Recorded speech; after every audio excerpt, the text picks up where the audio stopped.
Salut à tous chers abonnés, bienvenue sur la chaîne Ibis Corporation pour une nouvelle vidéo. Aujourd'hui nous faisons un petit tuto pour vous montrer comment générer les bassins versants de votre lotissement en 1 minute dans AutoCAD. Il s'agit de générer directement dans AutoCAD les lignes de crête, les lignes de talweg et les points de passage obligés des eaux sur votre lotissement afin de prendre des précautions lors de l'aménagement de la parcelle. Mais avant, je voudrais vous demander si la chaîne vous plaît et si vous avez envie de découvrir de nouvelles astuces pour accélérer votre travail au quotidien, abonnez-vous tout simplement juste en dessous en appuyant sur le petit bouton s'abonner et en activant la petite cloche juste à côté pour être prévenu à chaque fois que je poste une nouvelle vidéo. Allez, c'est parti. Le logiciel DT-Sharp est un logiciel simple et intuitif qui s'intègre directement dans AutoCAD, ce qui lui confère un large éventail de fonctionnalités. La première étape pour générer les bassins versants de votre lotissement, c'est de charger votre plan contenant déjà un MNT. Moi, je vais charger mon plan que j'ai sur mon disque. Voilà celui-là.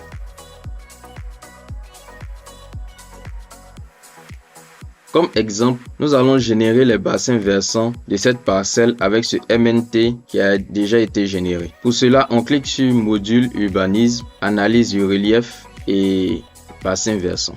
Une fenêtre s'affiche avec l'onglet Bassins versants déjà sélectionné. D'abord, dans la barre déroulante, nous allons choisir la couche qui contient le MNT. Dans notre cas, c'est la couche DT-Sharp MNT Triangulation 01.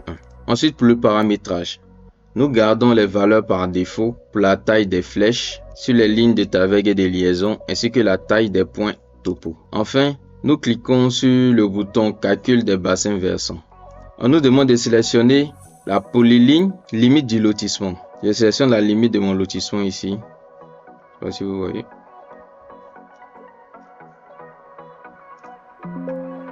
Un message s'affiche nous indiquant que l'analyse hydrologique multi-terminaux est terminée. Nous cliquons sur OK.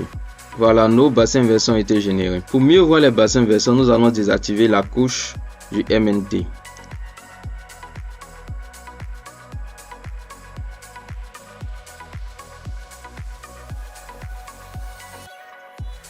Voilà.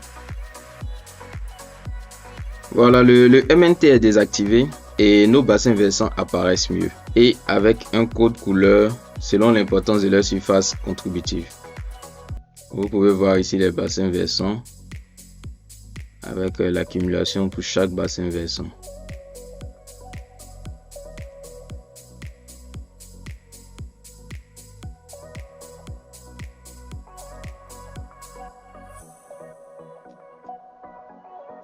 Cette fois, la légende est vraiment détaillée. Elle présente les sous-bassins versants selon l'importance relative de leur surface contributive, c'est-à-dire la quantité d'eau qu'ils peuvent recevoir et concentrer vers une dépression interne ou un exutoire par rapport aux autres sous-bassins détectés dans la zone étudiée. Par exemple, là quand je dézoome, nous avons deux sous-bassins versants qui sont rouges, ce qui témoigne d'une surface contributive très forte relativement aux autres bassins versants détectés. C'est-à-dire qu'il y a une grande quantité d'eau que ces bassins versants peuvent recevoir et concentrer vers un point unique. Ainsi, tous les points situés à proximité de ces points uniques-là peuvent être exposés à des risques d'inondation ou d'accumulation d'eau si des dispositions adéquates d'assainissement et de drainage ne sont pas prévues. Cette catégorisation est donc un bon outil d'aide à la décision. La légende présente aussi les sens et axes d'écoulement. Par exemple, ici, les flèches bleu ciel et jaune présentent le sens d'écoulement des eaux dans les talweg.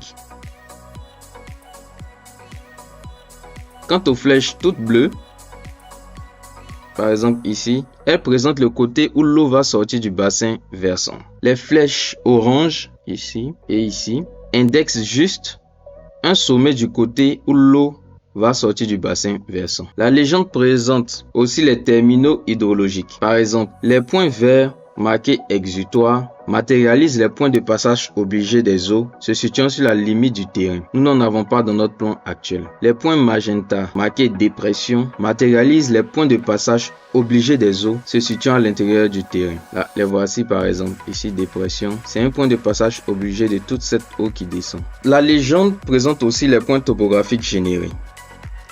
Un point bleu ciel marqué TW matérialise un point topo situé dans un talweg. Un point vert marqué BV matérialise un point topo situé sur le contour d'un bassin versant. Les voici par exemple. Le point topo bleu ciel ici